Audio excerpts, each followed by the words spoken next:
예수님 이름으로 기도드렸습니다. 아멘. 하나님 말씀 사도행전 2장입니다.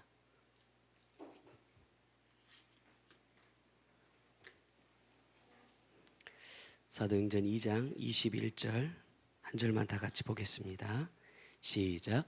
누구든지 주의 이름을 부르는 자는 구원을 받으리라 하였느니라. 아멘. 예쁘죠?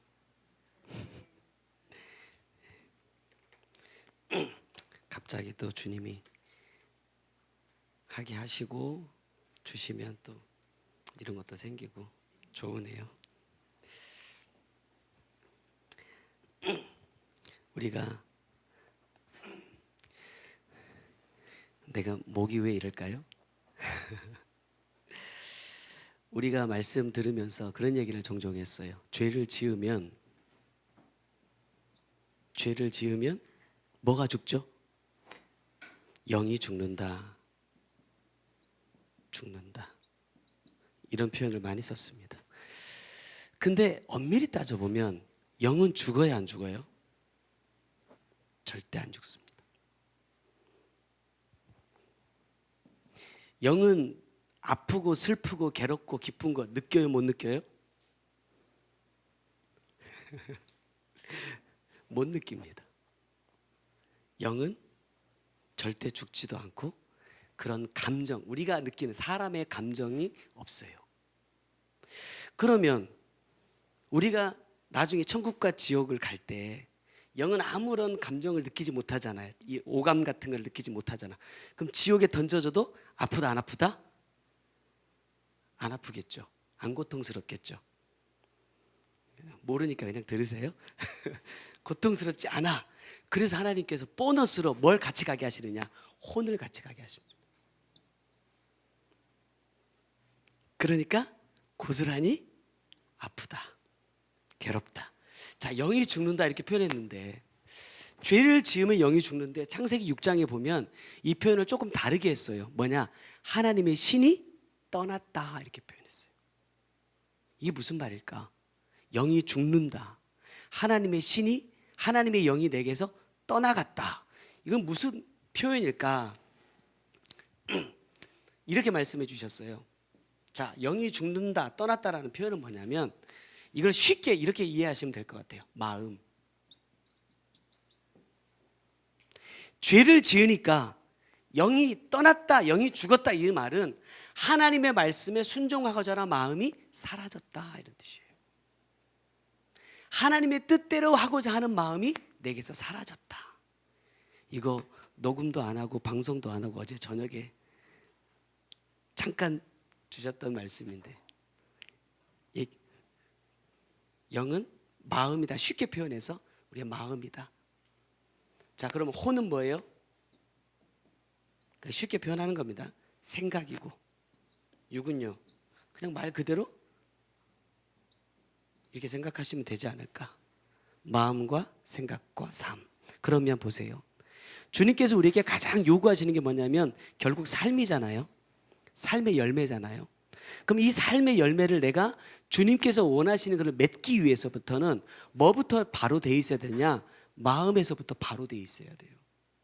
다시 말하면 내 영이 하나님의 영이어야만 하나님이 원하시는 열매로 진행해 갈 수 있어요.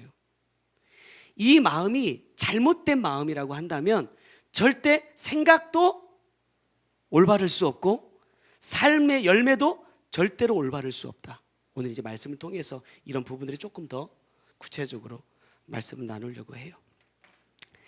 지난주에 말씀을 보다가 참 희한하다 이런 부분들이 있었어요. 그게 뭐냐면 요셉의 시대에 애굽이라는 나라는요 지금의 미국보다도 더 강대한 나라입니다. 지금이야 뭐 미국, 중국, 뭐 러시아 뭐 이런 나라들이 막 서로 이렇게 힘을 겨루잖아요. 당시 애굽은 감히 힘을 겨룰 만한 세력이 없던 아주 강한 나라 중에 하나였어요. 또 에스더라는 말씀을 보면 아하수에로라는 왕이 나오죠. 이 아하수에로가 통치했던 이 나라는요, 보면 인도로부터 구스까지 127지방을 다스리는 왕이라 그랬어요. 지금으로 말하면 도가 127개나 되는 나라입니다. 이 나라 어떤 나라냐? 페르시아예요. 자, 애굽과 페르시아는 당대의 가장 강력한 나라예요. 근데 제가 궁금한 게 뭐냐면 이 거대한 나라를 실질적으로 다스리는 사람이 누구냐라는 거예요. 자, 왕이 있지만, 왕이 존재하지만 실질적으로 왕은 통치하지 않습니다. 실질적으로 행정적인 업무를 모두 총괄하는 사람 누구냐? 총리예요, 총리. 그러면 요셉은 애굽에 뭐였어요? 총리였어요. 그런데 보세요. 요셉이 애굽의 총리가 되기 직전의 신분이 뭡니까? 죄수예요. 죄수.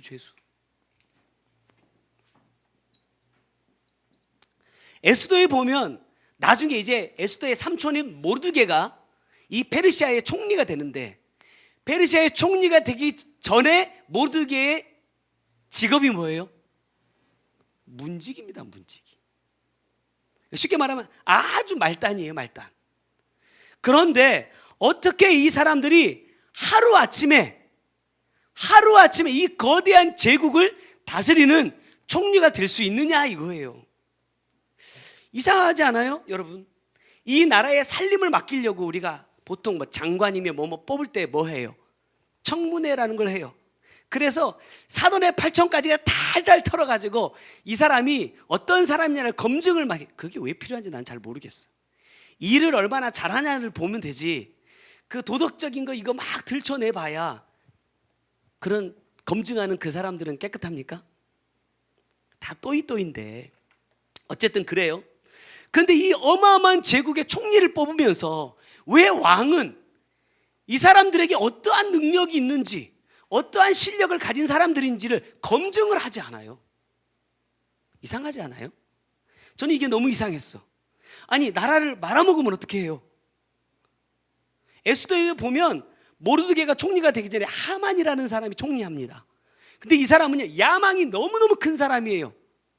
감히 왕에게는 대적하지 못했지만 왕 밑에서 얼마나 자기 힘을 과시하려고 애를 쓰는 사람인지 몰라. 그런 사람이 이 나라를 자기 마음대로 주물럭주물럭 하려고 왕에게 이렇게 해가지고 유대인들도 막 다 죽여버리려고 하고 이런 계획들을 세우는 사람이에요. 근데 왜 왕은 이 사람들, 죄수였던 사람, 성문지기였던 사람을 검증조차도 하지 않고 총리로 그냥 세워버리느냐 이 말이에요. 또 내가 이걸 보면서 더 놀란 건 뭔지 아세요? 검증도 안 된 사람에게 이 어마어마한 나라를 맡겼는데 또 왜 이렇게 잘하는지 몰라. 기가 막히게 일을 잘해요.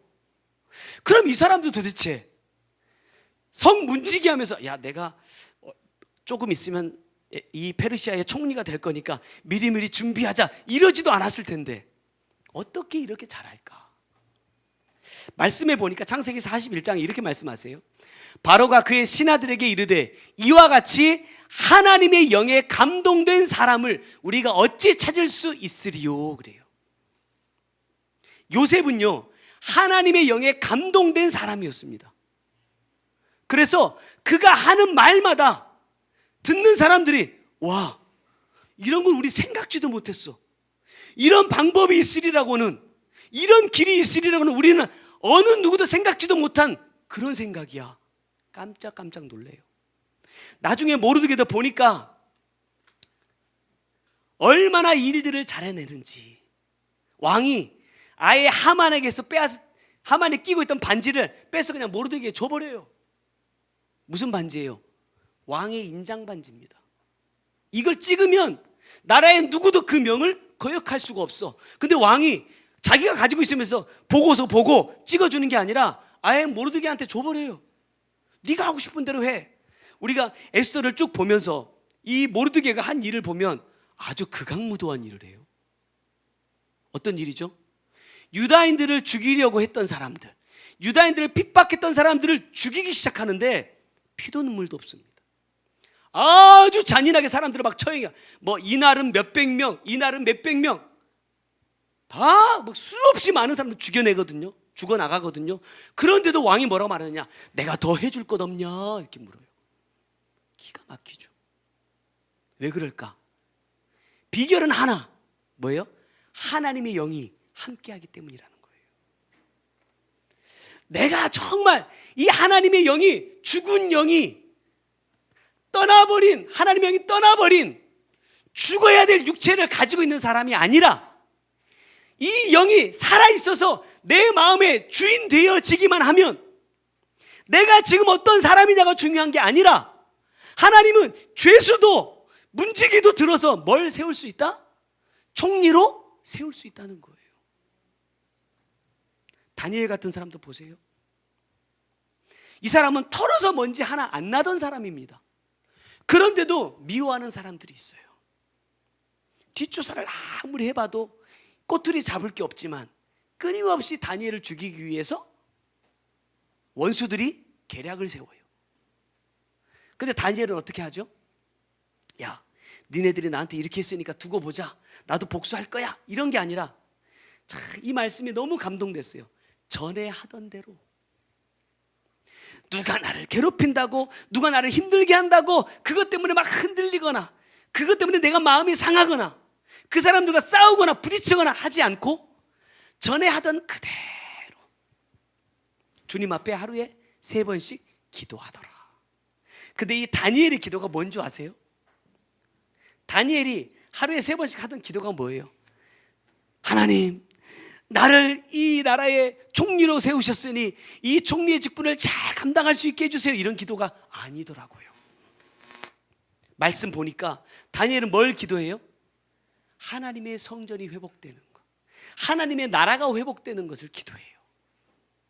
근데 이 다니엘의 기도가 이루어집니다. 고레스 왕이 이렇게 말해요. 야, 이스라엘 사람들, 유다 사람들, 가서 성전 세우고 싶으면 가. 너희 나라를 다시 회복시키고 싶으면 다시 회복시켜. 가고 싶어라면 다 가. 내가 주변에 있는 사람들한테 너희들 도와주라고 얘기할게. 누가 있었기에? 다니엘이 있었기에. 그 모든 일들, 무슨 에스라도 있었고 느헤미야도 있었지만 그 이전에 이미 다니엘은 자기가 포로로 끌려간 때부터 뭐 해요? 하나님의 성전의 회복을 위해서 기도한단 말입니다. 몇 년이 아니고 몇십 년이 흘렀어요. 다니엘이 10대 청년에 바벨론을 끌려가가지고 80세의 노인이 됐습니다. 그래도 이 기도를 멈추지 않아요. 결국 그가 죽기 전에 하나님이 그 기도를 이루어 주시더라. 이 두 사람의 공통점은 뭐냐? 자신의 처한 환경이나 상황에 붙들리지 않고 그것을 이기고 주님의 뜻을 이루기 위해서 무엇 하는 사람들이냐? 여러분, 준비한 사람들이에요. 준비. 하나님이 나를 어떻게 쓰실지 몰라. 어제 저녁에 저한테 이렇게 말씀하셨어요. 목사님, 하나님께서 말씀으로 우리 우리미를 주셨는데 우리미가 어떤 사람이 됐으면 좋겠습니까? 저한테 물어보셨어요. 그냥 막연하게 이랬어요. 아, 하나님께서 써주시는 사람, 하나님께 쓰임받는 사람이 됐으면 좋겠다, 이런 마음을 갖고 기도했는데 이렇게 말씀하셨어요. 구체적으로 기도하라. 이제 사모님 들으세요. 우리미를 위해서 하나님께서 이 아이를 어떻게 쓰실 계획을 갖고 계신지를 구체적으로 물어라, 이렇게 말씀하셨어요. 그리고 그 뜻을 가르쳐 주시면 그것을 준비하는 일은 누가 해야 돼요? 내가 한다, 내가. 우리가 2021년 오기 전에 작년 말부터 계속해서 이런 말씀을 나눴어요. 하나님께서 우리에게 어떤 그림을 그리기 원하시는지 물어라. 하나님께서 2021년에 나를 어떻게 쓰기를 원하시는지, 우리를 통해서 어떤 일들을 이루실 것인지를 묻고 그 그림을 그릴 준비를 하자. 지금 7월입니다. 적어도 스케치 정도는 돼 있어야 되잖아요. 어떤 그림이 그려져 있습니까? 저는 깜짝 놀랐어요. 원장님 이제 손주가 6개월 됐대요. 근데 기도하는데 주님께서 이 아이를 어떻게 쓰신다라는 것을 말씀해 주셨대. 그래서 야, 하나님은 이 아이를 이렇게 쓰실 거니까 그 부모에게 이렇게 너희들이 어떻게 하면 그 하나님의 뜻을 이룰 수 있는지를 놓고 기도하면서 준비해, 이렇게 말씀하셨대요. 1년도 안 된 아기를. 하나님은 우리한테 이미 미리미리 준비하라고, 어떤 계획을 갖고 계신지를 준비하라고 말씀하셨는데, 나는 지금 하나님이 나에게 어떤 계획을 갖고 계신지를 알고 있냐 이 말이에요. 알아야 준비하죠. 알아야 요셉이나 모르드게 같은 사람들도 하나님 나를 총리로 쓰실 것이다 라는 걸 몰랐을 수 있어요. 하지만 그 상황 자기들에게 주어진 그 상황에서 최선을 다합니다. 여러분, 요셉이 감옥에 갇혔다고 원망합니까? 아니에요. 모르드게가 내가 성전 내가 이 왕궁 문지기 하고 있다고 불평했습니까? 아니에요. 그 자리에서도 왕을 해하려고 하는 음모를 밝혀내고 그것을 사전에 막는 공로를 세워요. 근데 왕이 그걸 잊어버리고 아무 상도 주지 않아. 그래도 원망하지 않아요. 나중에 어떻게 상을 받죠? 하만이 자기인 줄 알고, 야, 왕이 내가 가장 존귀하게 하고 싶은 사람에게 어떻게 했으면 좋겠냐 했더니 하만이 자기인 줄 알고 왕의 옷을 벗기고 왕의 왕관을 씌우고 입혀가지고 왕이 타는 말에 태워가지고 이 성들 도성을 돌아다니면서 왕이 존귀하게 하시는 자들에게는 이렇게 할 거야 라고 외쳐주세요 그랬어. 근데 누구죠? 모르드게요. 내가 이렇게 선한 일을 했는데, 내가 이렇게 좋은 일을 했는데 하나님이 나에게 아무런 보상도 안 해주신다? 사람들이 아무도 안 인정해준다? 괜찮아요. 때가 있어요. 때가. 하나님께서 반드시 갚아주실 때가 있다. 여러분, 몇 번 말씀드렸지만 좋은 것도 하나님은 반드시 갚아주시지만 죄도 하나님은 반드시 책임을 물으신다. 용서와 책임은 달라요. 죄를 용서해 주셔도 그 죄에 대한 책임은 반드시 물으신대요.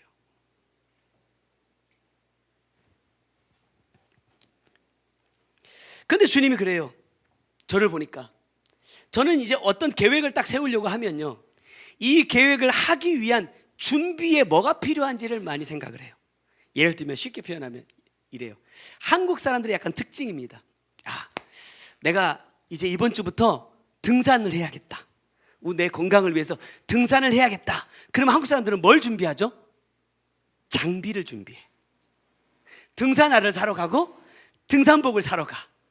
다 준비해놓고 당일 아침에 딱 일어나서 피곤하다 가지 말자. 그렇죠. 주님이 딱 이렇게 말씀하시죠. 야, 장비는 엄청 많이 준비해. 주님이 원하시는 건 뭐예요? 얼마나 좋은 등산화를 신었냐, 얼마나 기능성 있는 옷을 입었냐가 중요한 게 아니라 산에 올라가는 것을 원하고 계신데, 올라가지 않고 나는 준비물만 열심히 준비하고 있어. 그러면 아무 일도 이룰 수 없다는 거예요. 지금도 주님은 저에게 주님이 편하게 쓰실 수 있는 도구가 되기 위해서 준비하라 그렇게 말씀하세요. 주님, 내가 주님을 위해서 정말 주님께서 편하게 쓰실 수 있는 도구가 되려면 주님, 돈 좀 있어야겠어요. 왜? 나 돈에 마음 뺏기면 안 되잖아요. 나 좋은 환경이 좀 있어야겠어요. 그래야 내가 마누라 자식도 좀 편안하게 놓고 내가 가서 할 수 있을 것 아닙니까? 맞아요? 근데 내 기도를 가만히 보면 그렇게 기도하고 있어. 주님, 내가 센터에서 열심히 이렇게 주님을 위해서 일할 테니까 내 가족들 책임져 주세요. 이런 기도하고 있어. 그게 우선은 아니라는 거예요. 만약 그것이 맞다면 하나님은 감옥에 있는 요셉을 총리가 되게 하지 않으셨을 거라는 거예요. 왜? 잘 준비된 왕자들이 얼마나 많습니까? 최고의 스승들에게 최고의 학문을 배우는 왕자들이 수두룩해요. 그런데 왜 그런 학문조차 배우지 못했던 이 요셉이 총리가 되냐 이 말입니다. 하나님의 방법은 우리의 방법과 다르다. 사실은 제가 이 말씀을 준비하기 하던 이 시간이 어제 오전입니다. 코로나 확진자가 많아져가지고 센터에서도 이제 왔다 갔다 하면 한번 나가면 못 나간다, 못 들어온다 이렇게 하셔가지고 제가 아침에 담당하시는 목사님께 목사님 제가 토요일 날 저녁에 가서 예배만 드리고 주일날 오후에 바로 들어오면 안 될까요? 아예 나가지 말까요? 그랬더니 아예 나가지 마세요 이렇게 답이 왔어. 그래서 제가 사모님한테 여보 난 못 나갈 것 같아, 어떻게 될지 모르니까 준비해 이래 놓고 혹시 모르니까 이제 설교 준비를 하고 있었던 거예요. 내가 여기 와서 이렇게 말씀을 나눌 수 있으리라고 저도 어제 저녁에 알았습니다. 어제 저녁에 8시 거의 다 돼가지고 갑자기 둔밈으로 모이라 이러셨어요. 그래서 갔더니 한참 말씀을 나누시다가 제가 이제 제일 앞자리, 왜냐하면 요즘에 제가 많이 이렇게 혼나는 주간이라 목사님들이 배려를 해주셨어요. 제일 앞자리 앉으라고. 제일 앞자리에 딱 앉아 있는데 다 이제 말씀 나누시고 나서 뭐라냐면 목사님 안 가세요? 나한테 그러더라고. 왜 전주 안 가세요? 이러더라고. 그래서 가야 될지 안 가야 될지 아직 결정을 못했습니다. 어떻게 가세요? 그때 사모님 온다는 거 제가 오지 말라고 그냥 해놨어요. 저도 잘 모르겠어요. 그랬더니 모하비 타고 왔어요. 모하비 타고 왔습니다. 차가 없어가지고 차를 그러면 모하비를 줄 테니까 타고 갔다 오라고 그러면서 키를 주시더라고. 그래서 제가 어제 저녁에 10시 좀 못 돼가지고 부랴부랴 출발해가지고 제가 어제 저녁에 도착했습니다. 그러면서 주님께서 깨닫게 해주신 게 그거예요. 야 준비 안 했더라면 어떻게 됐을까? 나 이제 전주 못 가는구나. 그리고 그래 주일날 나는 센터에서 예배 드리고 방송으로 예배 드리라고 해야겠다 하고 아무런 준비를 안 했더라면 어떻게 됐을까? 여러분 그래서 뭐가 중요해요? 준비가 중요하다. 준비. 7월이에요. 7월. 뭔 준비하셨어요? 나한테 하는 말이에요. 뭔 준비를 했을까? 오늘 본문 보면 주님이 이래요. 누구든지 주의 이름을 부르는 자는 구원을 받으리라. 그래. 자, 주의 이름을 부른다라는 게 무슨 뜻이죠? 이름을 부른다. 정현우 집사님 이렇게 부르는 거. 자, 지난주 말씀으로 비교해 보면 이랬잖아요. 히브리서 12장 2절에 믿음의 주여 또 온전하게 하시는 이인 예수를 바라보자 그랬어요. 바라본다는 게 뭐라고요? 똑바로 보고 예수님의 그 삶을 따라간다, 이런 의미라고 말씀드렸어요. 그 부른다라는 건 무슨 뜻일까? 먼저 부르려면요, 내가 부르고자 하는 대상이 누군지를 알아야 돼요. 모르면 이렇게 부릅니다. 저기요 잠시만요 이러잖아요. 근데 내가 확실히 알면 정집사님, 유권사님 이렇게 부를 수 있어. 또 하나 필요한 건 뭐냐면 내가 부르는 그 대상이 내가 누군지를 알아야 돼. 내가 불렀는데 갑자기 이 사람이 누구세요? 이러면 이제 이것도 저것도 안 되는 거예요. 내가 불렀을 때 그 사람이 나를 알고 대답을 해줘야 된다는 거예요. 내가 주의 이름을 불러요. 부르는데 주님이 야 내가 너를 도무지 알지 못하겠다 이러면요, 아무것도 안 되는 거예요. 이 말씀을 준비하면서 주님께서 한 드라마, 옛날 사극 같은 거 보면 왕이 아니면 높은 장군이 신하를 부릅니다. 그 신하들이 딱 와서 그 앞에 딱 꿇어 엎드리면서 뭐라고 말해요? 예 장군 이렇게 해요. 부르는 거잖아요, 장군을. 이 말은 무슨 말이에요? 무슨 일로 부르셨습니까? 들을 준비가 됐습니다, 이런 뜻이에요. 자, 여기서 주의 이름을 부른다라는 것은 무슨 의미일까? 같은 의미라고 생각해요. 내가 주님이라고 부른다는 것을 쉽게 표현하면 그 하나님이 나의 주인이라고 인정해 드리는 거잖아요. 그렇다면 나는 상대적으로 뭐가 되죠? 종이 돼요. 내가 그 주님 앞에 왔다는 것은 무엇을 의미해요? 주인이 지금 나에게 하실 말씀이 있다는 것이고 나는 그 말씀을 들을 준비가 되어 있다는 것을 말해요. 그러면 주의 이름을 부르는 자에게 구원을 주신다는 것은 주님께서 어떠한 말씀을 내게 하시든지 간에 그 말씀대로 사는 자에게 뭘 주신다? 구원을 주신다라는 의미가 되겠죠.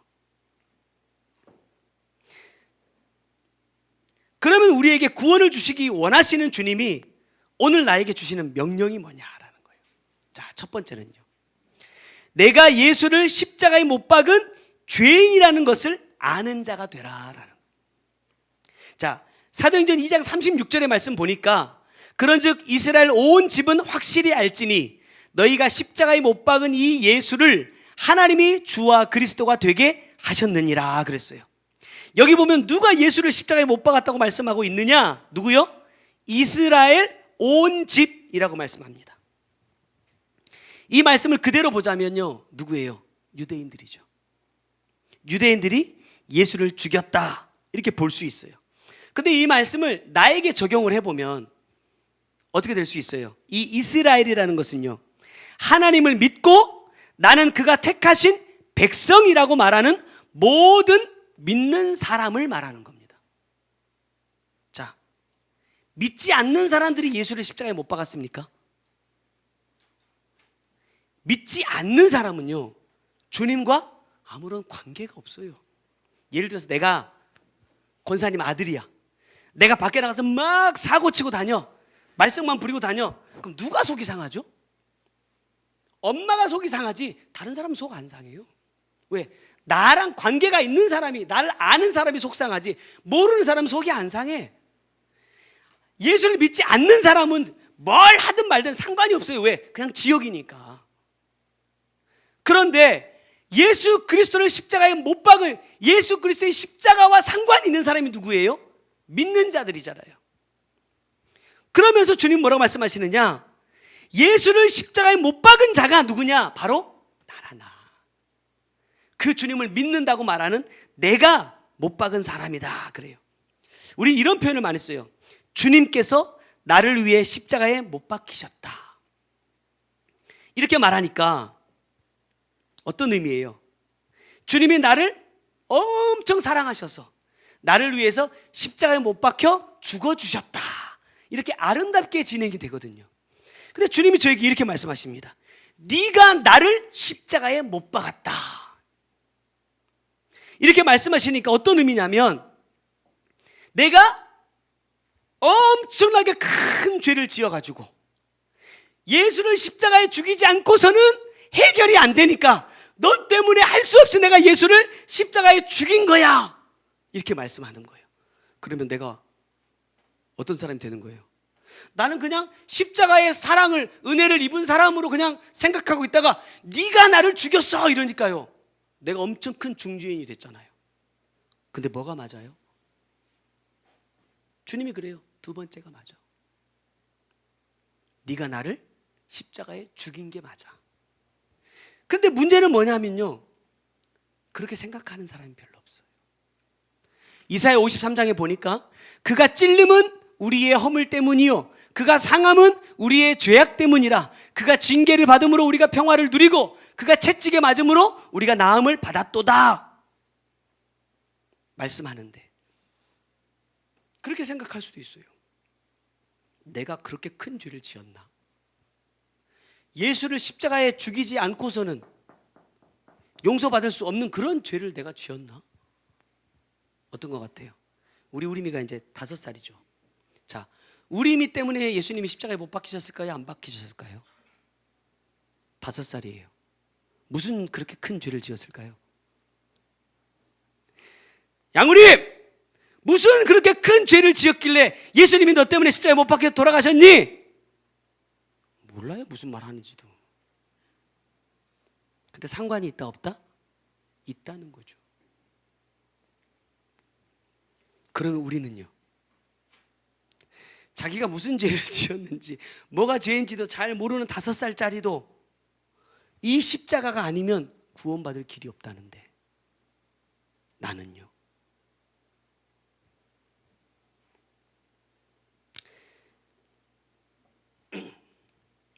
상식적으로 그래요. 누군가가 나 때문에 억울한 일을 당하면 가장 먼저 뭘 해야 돼요? 누군가가 나 때문에 억울한 일을 당했다, 피해를 봤다라는 걸 내가 알았다면 뭐 해야 돼요? 사과를 하는 게 가장 먼저 아니에요? 제가 교통사고를 몇 번 나봤는데 신호등 앞에 딱 서 있는데 뒤에서 차가 와가지고 팍 받았어요. 너무 깜짝 놀라서 브레이크를 밟고 있는데 차가 밀려가지고 쭉 갈 정도였으니까 딱 내려가지고 이제 도로 한복판에다 차를 딱 세워놓고 딱 내렸어요. 근데 뒤에서 이제 추돌 하신 그분이 딱 내리자마자 제 차를 쫙 살피더니 깨끗하네요 이러는 거예요. 깨끗하네요가 아니라 뭐라고 먼저 해야 돼요? 괜찮으세요를 먼저 해야 되잖아요. 제가 딱 보고 나도 그냥 인간적으로 그냥 괜찮네 이러려고 했어. 근데 딱 와가지고 차가 깨끗하네요. 그래서 제가 쓸데없는 소리 하지 말고 거기 가만히 있으라고 휴대폰을 딱 꺼내가지고 동영상 촬영 이렇게 했어요. 차를 한 바퀴 돌면서. 그리고 사진을 이렇게 착착착 그러니까 뭐 그런 거 사진까지 찍냐고 그러니까 다 찍어놓고 이제 차 저쪽으로 빼라고 대라고. 그래서 내가 그랬죠. 범퍼를 갈아야겠다. 범퍼를 갈아야겠다. 왜냐 이 정도로 박았으면 안에가 다 밀렸다. 범퍼를 갈아야겠으니까 그런 줄 알고 있어라. 근데 나는 그때 엄청 바쁜 상황이라 입원을 못했어요. 몸이 계속 아팠어. 근데 나중에 이제 그거를 공업사 가가지고 이렇게 진행하고 있는데 그 사람이 또 전화가 온 거야. 뭘 그렇게 비싼 데서 견적을 받았냐고. 난 지금 목도 아프고 막 허리도 아프고 너무 아픈데도 내가 병원을 안 가고 있는데. 그래서 제가 그랬죠. 아저씨 나 그 병원 가서 누울까요? 나 아픈데. 제가 그랬어요. 너무 화가 나니까 나 목도 아프고 허리도 아프고 온몸이 쑤신다. 그래도 나 지금 병원 안 가고 있는데 나 병원 가서 누울까요? 그랬더니 그냥 하세요. 예의가 아니에요. 예의가. 누가 이런 짓을 하느냐? 내가 하나님께 이런 짓을 하고 있어. 죄는 내 마음대로 지어놓고 뭐도 내 마음대로 받으려고 그래요? 용서도 내 마음대로 받으려고 그래. 제가 예전에 이런 망언을 많이 했잖아요. 무슨 망언이냐? 언제까지 회개해야 되지? 언제까지 회개해야 돼요? 여러분 죽을 때까지만 회개해서 해결된다면 하겠는데 솔직하게 말하면 내가 죽을 때까지 회개해도 내 죄는 다 해결 안 됩니다. 그런데도 죽을 때까지만이라도 회개하라고 하시는데 그게 은혜 아니에요? 은혜. 근데 그것도 싫대. 이만큼 했으면 이제 생각도 안 나고 기억도 안 나고 이거 내가 했던 건데 나 또 해야 되나? 생각난다는 것은 뭐다? 안 지워졌다. 안 지워졌다. 그럼 해야죠. 뭐 하고 싶다면, 구원 받고 싶다면, 진짜 천국 가고 싶다면 해야죠. 그런데 조금 해보고는 언제까지 해야 되냐 이래 말해요. 내가 하나님께 그런 거 똑같아요. 나 언제까지 회개해야 돼요? 지금 주님은 나 때문에 십자가에 못 박혀 죽으셨는데, 제가 몇 번 말씀드렸잖아요. 우리 주영이가 주님 딱 만났을 때 보여주신 게 뭐냐면, 주님이 딱 십자가에 못 박혀 있는데 내가 죄를 지을 때마다 주님의 몸에 못이 하나씩 박히더라는 거예요. 주님 몸이 안 보일 정도로 못이 많이 박혀 있어. 내가 회개한다고 막 하니까 못이 빠질랑말랑 하다가 다시 죄 지니까 다시 쑥 박혀버린대요. 얼마나 고통스러운 거예요. 육적으로 보더라도. 근데 내가 그러면서 언제까지 회개해야 돼? 언제까지 이렇게 살아야 돼? 이런 말을 하고 있다라는 거예요. 마찬가지로 내가 예수님을 십자가에 못 박은 자라는 사실을 내가 믿는다면, 정말 내가 아는 사람이라면 가장 먼저 뭘 해야 돼요? 회개해야죠. 회개. 다른 거 할 겨를이 없어요. 뭐 물질 주세요, 환경 주세요, 뭐 잘되게 해주세요, 성공하게 해주세요, 얘들 뭐 지혜 주세요, 이런 거 할 겨를이 없어. 왜? 기본적인 것도 지금 아직 해결이 안 됐는데. 그래서 베드로가 38절에 이래요. 너희가 회개하여 각각 예수 그리스도의 이름으로 세례를 받고 죄사함을 받으라 그래요.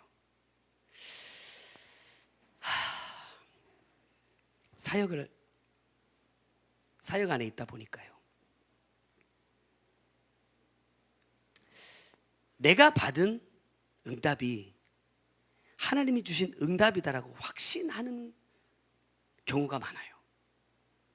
근데 지난주에 먼저 말씀 나누시면서 이런 말씀하셨어요. 나는 항상 이것을 전제한다.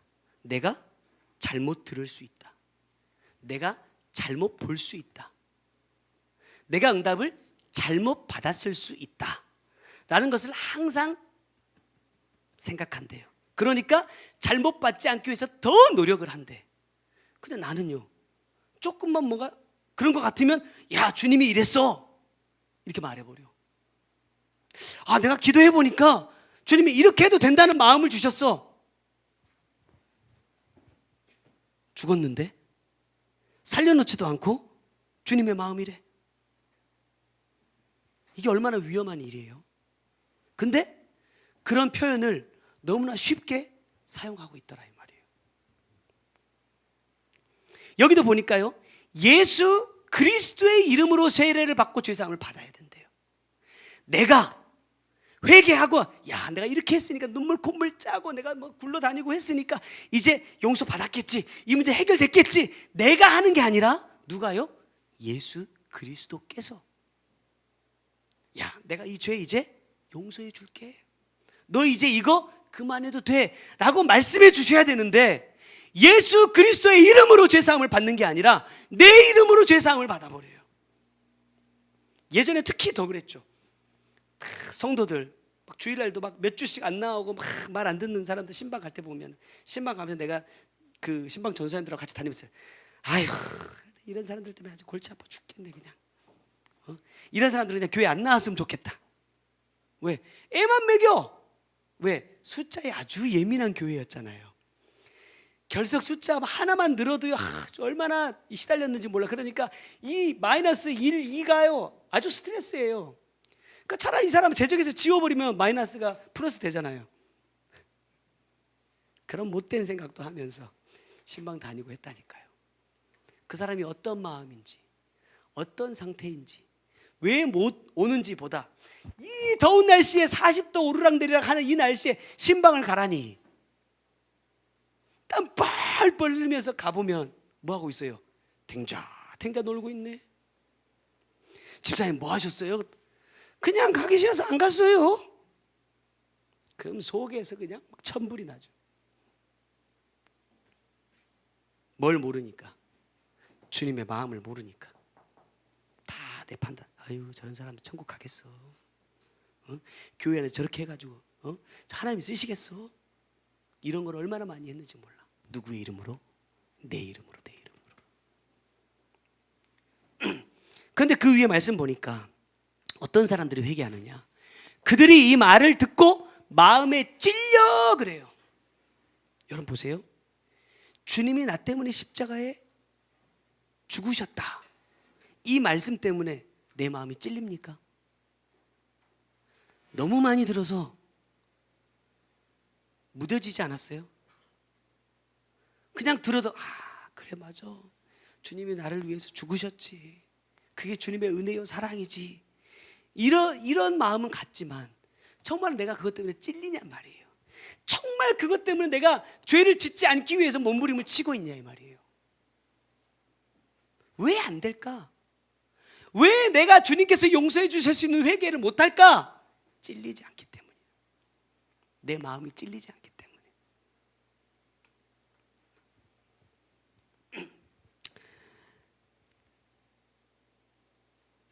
좀 전에 이 회개해야 되는 대상들이 이스라엘이라고 말했거든요.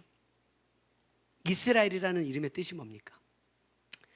창세기 32장 28절에 보니까 내 이름을 다시는 야곱이라 부를 것이 아니요 이스라엘이라 부를 것이니 이는 내가 하나님과 및 사람들과 겨루어 이겼음이니라.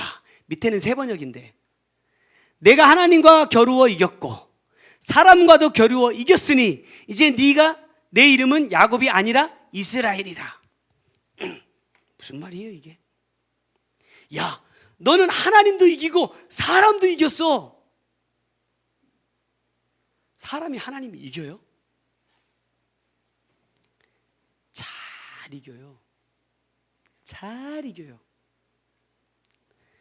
우리가 하나님을 못 이기면 하나님의 말씀대로 따라가잖아요.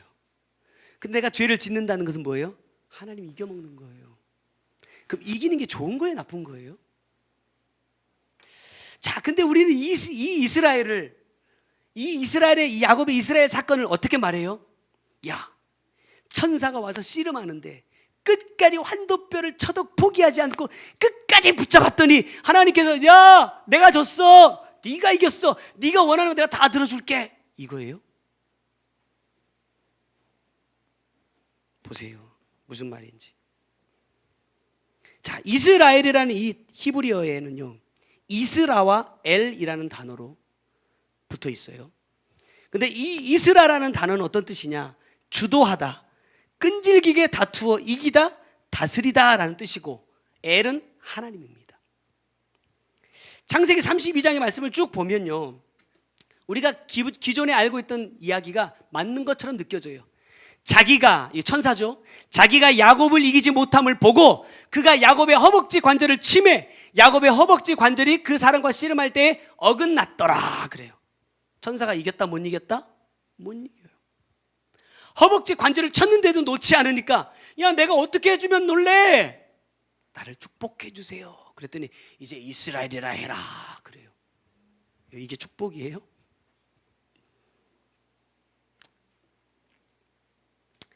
야곱은 줄곧 어떤 삶을 살았느냐? 여러분, 이스라의 삶을 살았습니다. 무슨 말이에요? 항상 이기는 삶을 살았어요.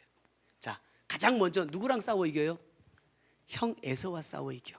뱃속에서부터 이기려고 얼마나 노력을 했는지 몰라. 뱃속에서 져서 나오니까 태어나서부터 오직 형을 이기기 위해서 자기의 모든 인생을 바쳐.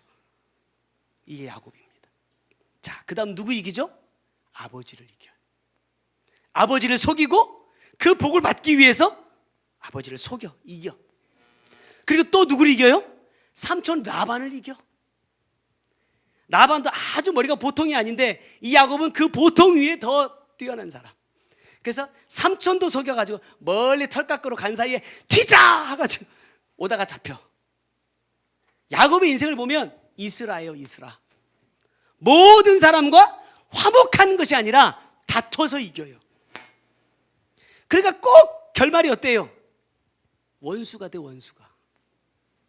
뼈 빠지게 일해놓고 죽어라 일해놓고 오면서, 물론 하나님께서 라반에게 얘기하셔가지고 잘 마무리되는 듯 보이지만 속으로는요, 야, 내가 하나님 때문에 너 못 죽이지, 하나님만 안 해서 내가 너 지금 당장 죽였어. 라반이 그러잖아요.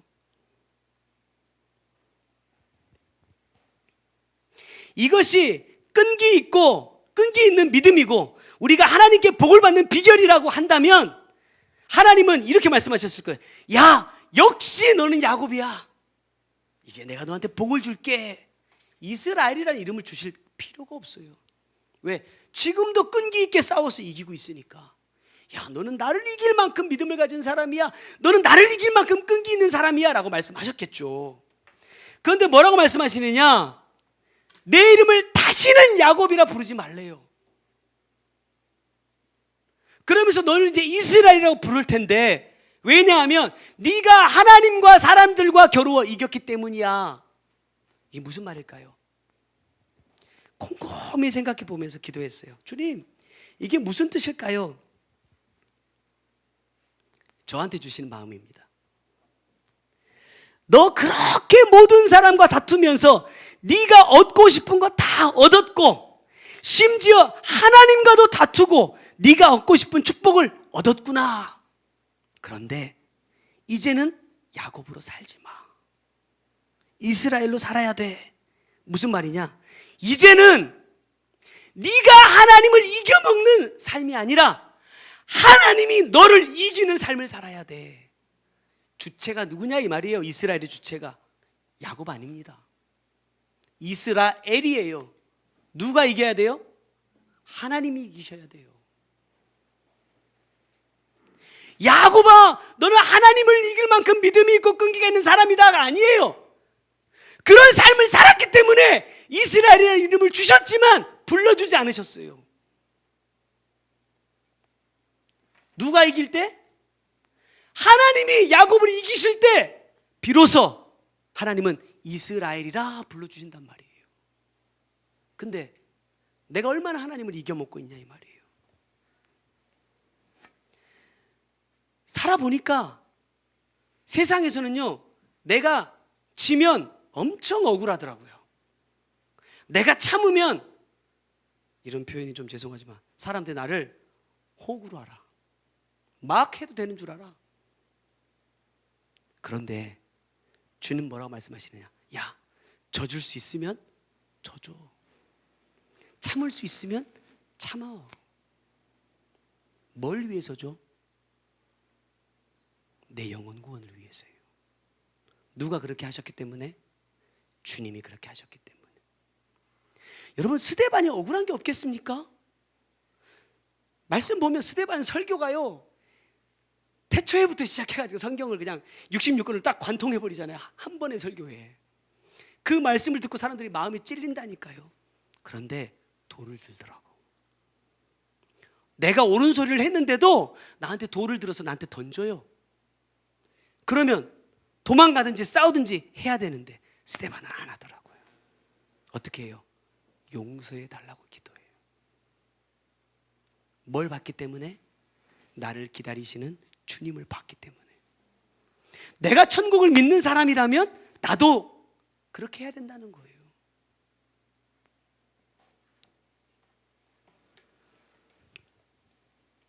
하나님이 나를 주도하고 이기고 다스리는 삶을 사는 사람이라면 이 말씀 앞에 누구를 보느냐? 나를 본다, 나를. 그래서 나를 보고 내 마음이 찔려서 회개하고 죄사함을 받는 데까지 나아가는 자가 된다라는 거예요. 그래야 우리가 성령의 선물을 받을 수 있다, 이렇게 말씀합니다. 성령의 선물이 뭐예요? 구원이잖아요, 구원. 자, 두 번째는요, 내가 주인 된 회개를 하지 마라 그래요. 뒤에 3장으로 넘어가 보면요, 날마다 성전 미문에 앉아서 구걸하던 안진뱅이가 나옵니다. 그를 보고 베드로가 이렇게 말해요.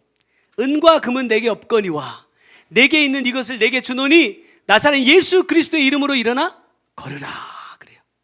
자, 간단하게 설명하자면 은은 뭐예요? 회개를 말하고 금은 천국 복음입니다. 근데 베드로가 뭐라고 말하느냐? 야, 나는 은과 금은 나한테 없어, 이렇게 말해요. 근데 2장으로 다시 넘어오면 베드로가 뭐를 선포하죠? 회개를 선포해요. 천국 복음을 나누니까 사람들이 마음이 찔려. 어떻게 하면 좋으냐 했더니 회개해라 그래요. 있어요, 없어요? 있어요. 은과 금이 베드로에게 있다니까. 돈 아니에요.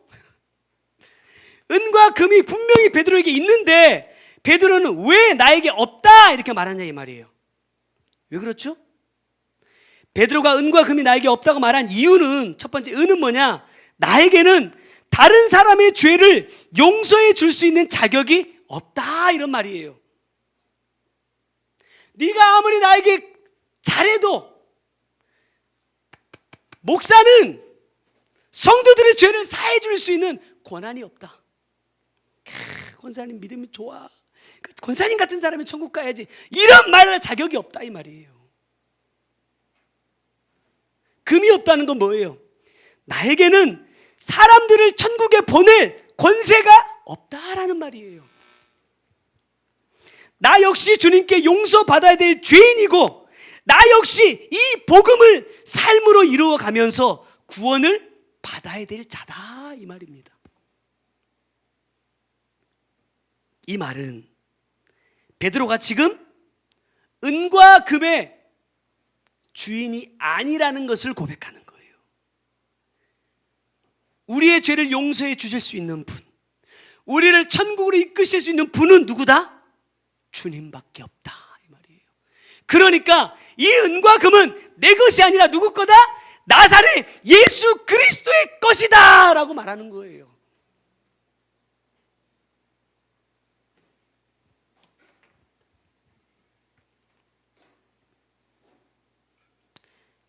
베드로를 보니까 이 사람이 탁 일어나니까 사람들이 쫓아와요. 이스라엘 사람들아, 이 일을 왜 놀랍게 여기느냐? 우리 개인의 권능과 경건으로 이 사람을 걷게 한 것처럼 왜 우리를 주목하느냐 그래요. 내가 한 게 아니라는 말이죠.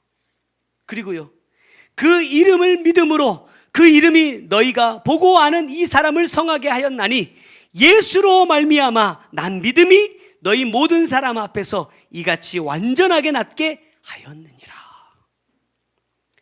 제가 지금까지 참 많은 은사자들을 많이 만나봤거든요. 신유의 은사, 뭐 투시의 은사, 뭐 이런 거 다 만나봤는데 모르겠어요. 제가 그런 사람들만 만나서 그런지 모르겠는데 대부분의 사람들이 베드로처럼 말하는 사람들이 별로 없더라고요. 저도 마찬가지고. 어떻게 말하느냐? 다 내가 이렇게 말하더라고요. 제가 요즘에도 계속 20년 전에 했던 사역 때문에 많이 혼나고 있습니다. 왜 거기를 쫓아다녔냐고, 왜 그런 걸 했냐고. 나는 쫓아다닌 게 아니라 그분이 날 필요해서 스카우트해 갔어요. 사모님 맞죠? 아이, 이런 말할 필요도 없다. 베드로를 보면 누구만 나타낸다? 주님만 나타낸다. 주님만.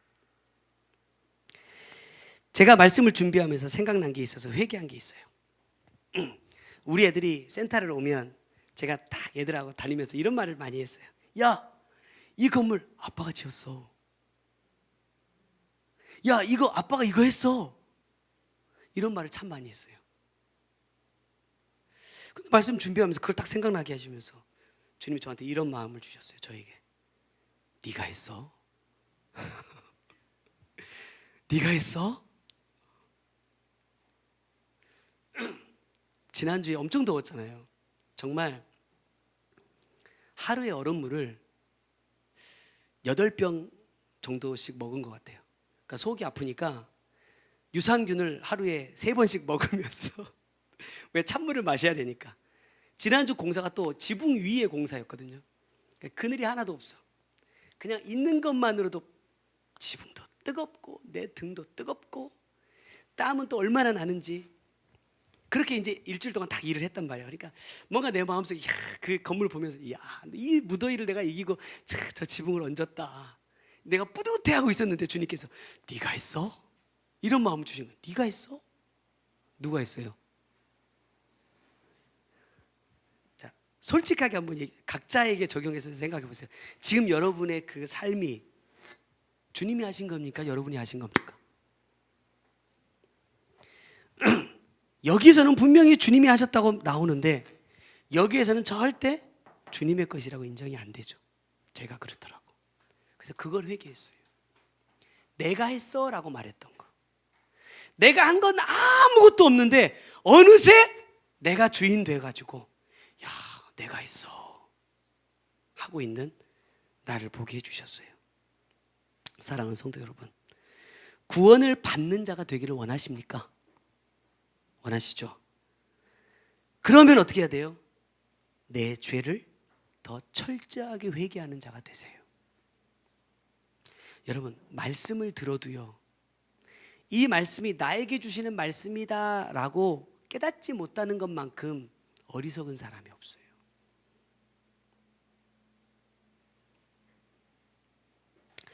말씀을 받고도 내 죄를 깨닫지 못한다면 정말 내 영의 상태를 여러분 심각하게 점검해야 됩니다. 간혹 그런 사람들이 있잖아요. 연세가 많으신 어르신들 중병에 걸렸을 때 가족들이 어떤 병에 걸렸는지 말을 안 해줘요. 왜? 모르는 게 더 좋아. 알면 그것 때문에 막 걱정하고 염려하고 전전긍긍하기 때문에 차라리 모른 채로 편안하게 가시게 하겠다. 이게 이제 육으로는 참 좋아요. 육으로는 참 좋은데 영적으로 생각해 보니까 내가 만약에 내 영이 병들었다고 생각해 보세요. 살아날 수 없는 병이 내 영에 걸려 있어. 근데 내가 모른다. 그럼 어때요? 자, 이 얘기가 나왔으니까 제가 몇 주 동안 말할까 말까 했던 거 오늘 하고 가야겠어요.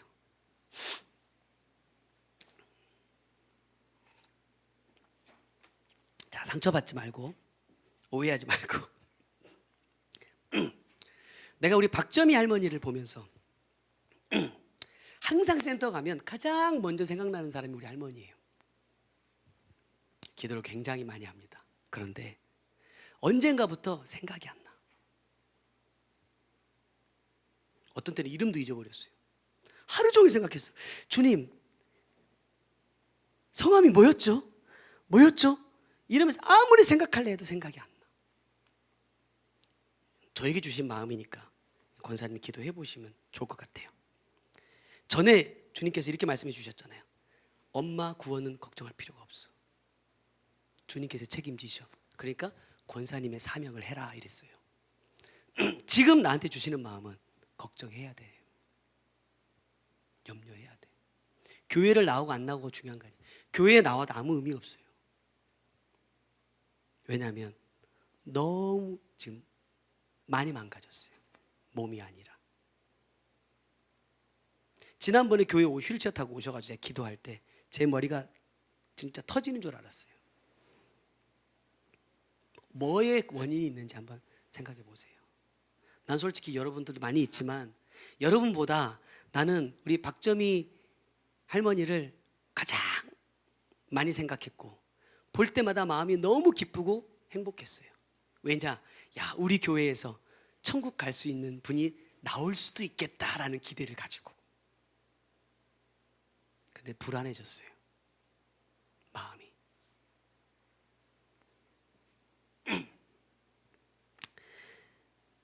힌트를 좀 드리면 저에게 주신 마음은 뭐냐면 자꾸 권사님 하나님의 뜻과 엇박자로 가요.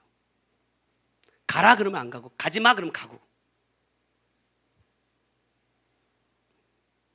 기도해 보시고 하세요. 어찌 됐든지 간에 여러분 보세요. 내 지금 영의 상태가 어쩐지 모르면 육이 아무리 좋아도 어제 이런 말씀해 주셨어요. 자, 내 마음이 죽었어요. 하나님을 향해서 죽었어. 그럼 내 육은 어떻게 돼요? 변화가 있어요? 없어요? 없어요. 내 육은 똑같아. 뭐만 죽어요? 영만 죽어요.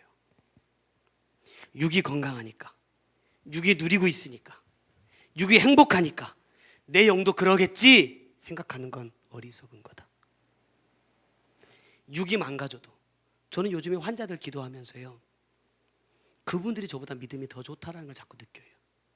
어떤 분들은 아주 심각한 상태인 분들도 계시거든요. 그런데 아무것도 아닌 사람이잖아요. 전화를 또 얼마나 반갑게 받으시는지 몰라. 이제 2번, 3번 이렇게 반복해서 이제 전화를 하니까 누군지 알잖아요. 목사님 기다렸어요.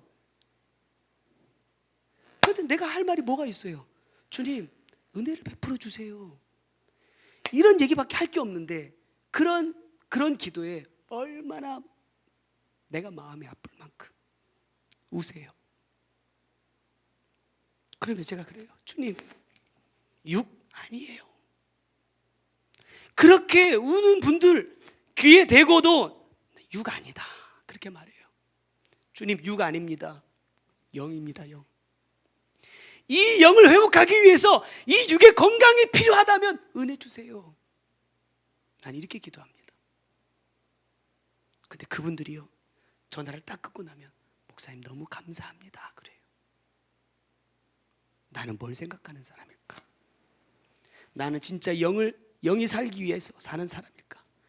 내 육의 만족을 위해 사는 사람일까? 곰곰이 생각해 보세요.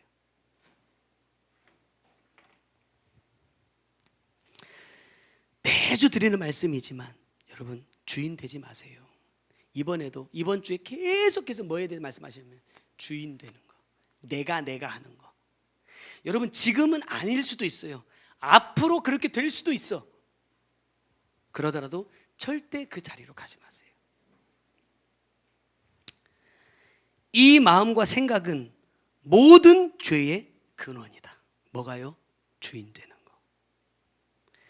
베드로처럼 나를 통해 어떤 역사가 나타나도 그것은 내가 한 것이 아니라 주님이 하신 일이라는 것을 인정해 드릴 수 있는 저와 여러분이 되시기를 바랍니다.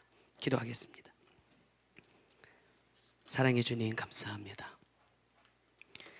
내가 가진 것이라곤 허물과 죄뿐임에도 불구하고 내 죄를 보지 못하고 매일 내 근본된 토지를 갈아엎는 회개의 삶을 살지 못하는 죄인입니다. 주님의 십자가는 나를 구원하시기 위해 주신 선물이라는 것을 알면서도 내가 주님을 십자가에 못 박은 자라는 사실을 인정하지 않는 자였습니다. 그렇게 나를 향하여 말씀하시는 주님의 뜻을 이해하지 못하고 내가 하고 싶은 대로, 내가 하고 싶은 것만 회개하는 자였습니다. 아직도 내 심령에 풀이 무성하고 내가 보기 좋은 꽃들로 화려하게 채워져 있는 자입니다. 이것들이 마르고 시들지 않는 이유는 여호와의 기운이 내게 임하지 않았기 때문이라고 말씀하시는데도 나는 주님의 은혜로 살고 있고 주님은 여전히 나를 사랑하신다는 착각 속에 살고 있습니다. 주님, 내 육의 풀이 마르고 내가 보기 좋아했던 꽃이 시들기를 원합니다. 이것들이 죄가 되어야 주님이 먹으라 하신 씨 가진 채소와 각종 열매 맺는 과실나무들이 자랄 수 있다고 말씀하십니다. 내 심령을 더 깊이 갈아엎어서 그 깊은 곳에 숨어있는 죄들을 찾아내게 하시고 그것들의 뿌리까지 뽑아 제거하기를 원합니다. 말씀을 받고 마음에 찔렸지만 회개가 아니라 뉘우치기만 하면 결코 죄사함을 받을 수 없음을 믿고 주님이 행위책에서 내 죄를 지워주실 수 있는 삶을 살아낼 수 있도록 오늘도 우리에게 여호와의 기운을 불어넣어 주시옵소서. 반드시 죄사함 받고 성령의 선물을 받을 수 있는 우리가 되게 하여 주옵소서. 주님이 일하시는 성회 후에 주님은 우리가 더 철저하게 죄에서 돌이키기를 요구하고 계십니다. 아주 작은 것도 용납하지 않고 어떤 것에도 내가 주인 행세하지 말라고 명령하고 계십니다. 혹시 내가 모르는 사이에 내가 주인 된 것들이 있었다면, 주님의 것이 아니라 내 것이라고 여겼던 것들이 있다면 버리기 원합니다. 그래서 예수로 말미암아 난 믿음이 우리의 모든 영적, 육적인 병을 완전히 낫게 하는 은혜가 나타나게 하여 주옵소서. 지금은 우리 구주 예수 그리스도의 은혜와 아버지 하나님의 크고 놀라우신 사랑과 성령님의 감화 감동하시고 역사하시며 보호해 주시는 귀한 은혜가 주님 예수 그리스도의 이름으로 죄사함 받고 구원 얻기를 소망하는 주의 사랑하는 성도들 머리 위에와 그들의 가정과 삶의 모든 터전 위에 이제로부터 영원토록 함께 계실지어다. 아멘. 내가 처음 주를 만났을 때 외롭고도 쓸쓸한 모습 말없이 홀로 걸어가신 길은 영광을 다 버린 나그네. 다시 한번 내가 처음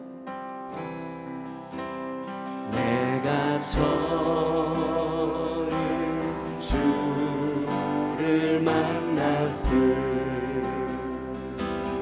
때 외롭고도 쓸쓸한 모습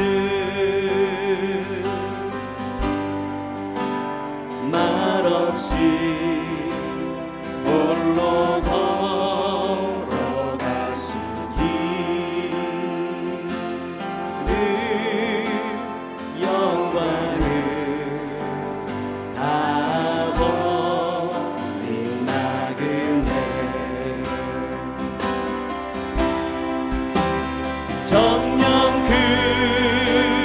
그분이 내 영재 구원했나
죽음의 길 벗어나려네.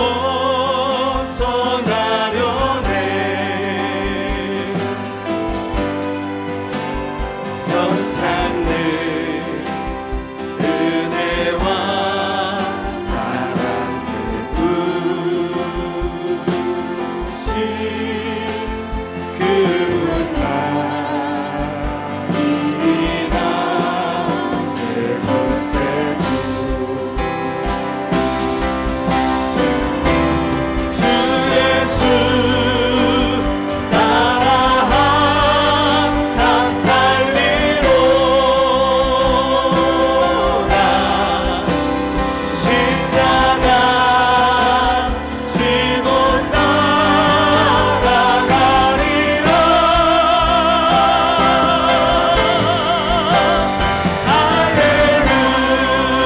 할렐루야. 주를 만나니 기쁜 영광의 찬송. 주 예수 따라 항상 살리로다. 주 예수 따라 항상 살리로다. 십자가 지고 따라가리라.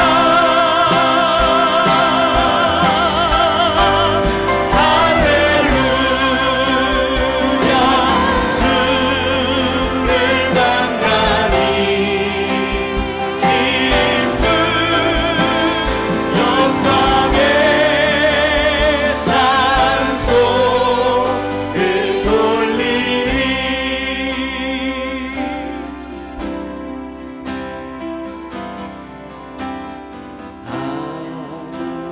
아무것도 두려워 말라. 주 나의 하나님이 지켜주시네. 놀라지 마라. 겁내지 마라. 주님 나를 지켜주시네.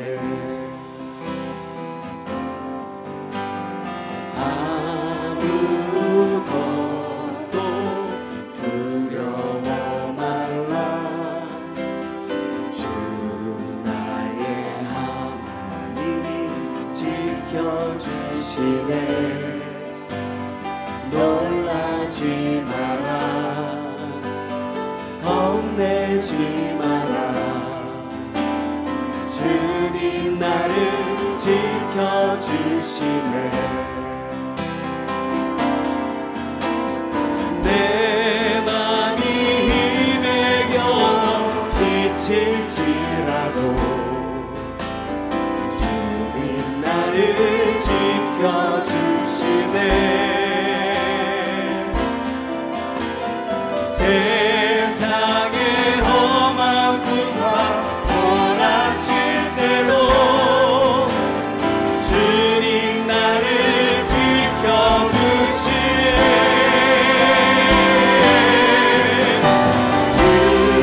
주님은 나의 산소. 주님은 나의 요새. 아멘. 주님은 나의 소망, 나의 힘이 되신 여호와.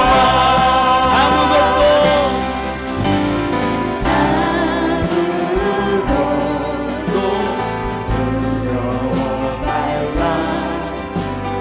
주 나의 하나님이 지켜주시네. 놀라지 마라. 겁내지 마라. 주님 나를 지켜주시네. 내 맘이 힘에 겨워. 내 맘이 힘에 겨워 지칠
주님만 바라보고 나아가는 우리가 되기를 소망합니다. 아멘.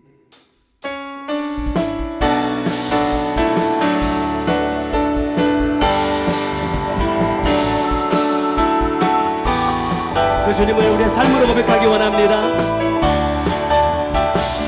예수로 나의 구주 삼고 성령과 비로소 거듭나니 이 세상에서 내 영혼이 하늘의 영광 누리노라. 이것이 나의 간증이요 이것이 나의 찬송일세. 나 사는 동안 끊임없이 구주를 찬송하리로다. 온전히 주께 맡긴 내 영 사랑의 음성을 듣는 중에 천사를 왕래하는 것과 하늘의 영광 보이노라. 아멘. 이것이 나의 간증이요 이것이 나의 찬송일세.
신경 위에 주님의 은혜에 담비되며 나는 뻑적 쉬어주옵소서.